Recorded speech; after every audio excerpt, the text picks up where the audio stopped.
ধেয়ে আসছে তৃতীয় বিশ্বযুদ্ধ।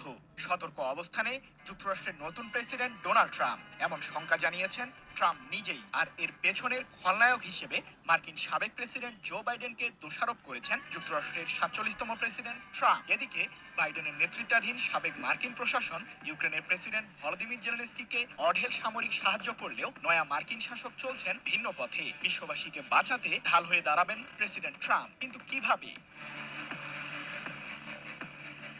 যুদ্ধ থামানোর বুলি আর শান্তি ফেরানোর প্রতিশ্রুতি দিয়ে ২০২৪ সালের নভেম্বরে অনুষ্ঠিত যুক্তরাষ্ট্রের ৬০তম জাতীয় নির্বাচনে দেশটির ৪৭তম প্রেসিডেন্ট নির্বাচিত হয়েছেন রিপাবলিকান প্রার্থী ডোনাল্ড ট্রাম্প। কথা ছিল হোয়াইট হাউসের দায়িত্ব পেলে ২৪ ঘন্টার মাঝে রুশ ইউক্রেন যুদ্ধের ময়দানে শান্তি ফেরাবেন ট্রাম্প। কিন্তু ২০ জানুয়ারি শপথ নেয়ার পর এক মাস পার হলেও এখন পর্যন্ত কোনো সমাধান দিতে পারেননি ট্রাম্প। উল্টো রাশিয়াকে নিষেধাজ্ঞা দেওয়ার হুমকি দিয়ে ইউক্রেনের সাথে শান্তি চুক্তি করতে চাপ প্রয়োগ করেন ট্রাম্প। তবে তাতেও কোনো লাভ হয়নি। এক পর্যায়ে ইউক্রেনকে পাশ কাটিয়ে সৌদি আরবের রাজধানী রিয়াদে রাশিয়া ও যুক্তরাষ্ট্রের প্রতিনিধি দল যুদ্ধ বন্ধ করতে আলোচনায় বসে। এক প্রতিক্রিয়ায় প্রেসিডেন্ট ট্রাম্প রিয়াদে অনুষ্ঠিত বৈঠককে ফলপ্রসূ বলে আখ্যায়িত করেন।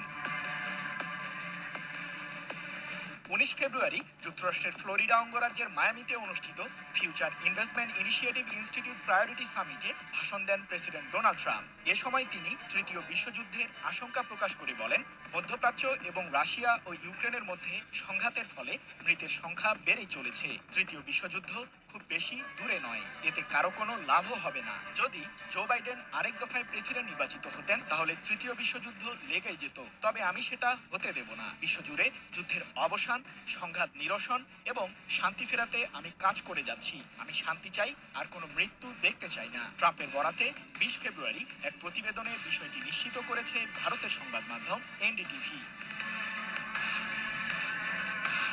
রাশিয়া ইউক্রেন যুদ্ধ বন্ধে সৌদি আরব মধ্যস্থতা করায় দেশটির প্রতি কৃতজ্ঞতা জানিয়ে ট্রাম্প বলেন, যুক্তরাষ্ট্র ও রাশিয়ার প্রতিনিধি দলের বৈঠকটি একটি বড় পদক্ষেপ।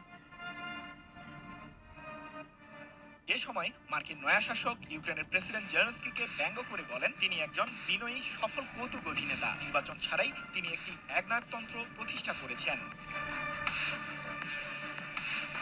এর আগে গত ১৮ ফেব্রুয়ারি প্রেসিডেন্ট জেলেনস্কির ইউক্রেন জুড়ে জনপ্রিয়তা নিয়ে প্রশ্ন তুলেন ডোনাল্ড ট্রাম্প। বলেন, দেশ জুড়ে ৪%-এরও কম মানুষ জেলেনস্কিকে প্রেসিডেন্ট হিসেবে পছন্দ করেন। এখন এমনই ফুরফুরে মনে থাকবে সবাই। বসুন ফুরফুরে মন সারাক্ষণ। ট্রাম্পের এমন মন্তব্যের প্রতিক্রিয়াও জানিয়েছেন প্রেসিডেন্ট জেলেনস্কি। তার দাবি, ট্রাম্প রাশিয়ার তৈরি বিভ্রান্তিকর তথ্য নিয়ে ইউক্রেনের সমালোচনা করছেন। মার্কিন প্রশাসনে পালাবদলের ফলে রুশ ইউক্রেন যুদ্ধের মাঠেও ব্যাপক পরিবর্তন লক্ষ্য করা যাচ্ছে। ময়দানে দ্রুতই শান্তি ফেরার প্রত্যয় জানিয়েছেন বিশ্লেষকরা।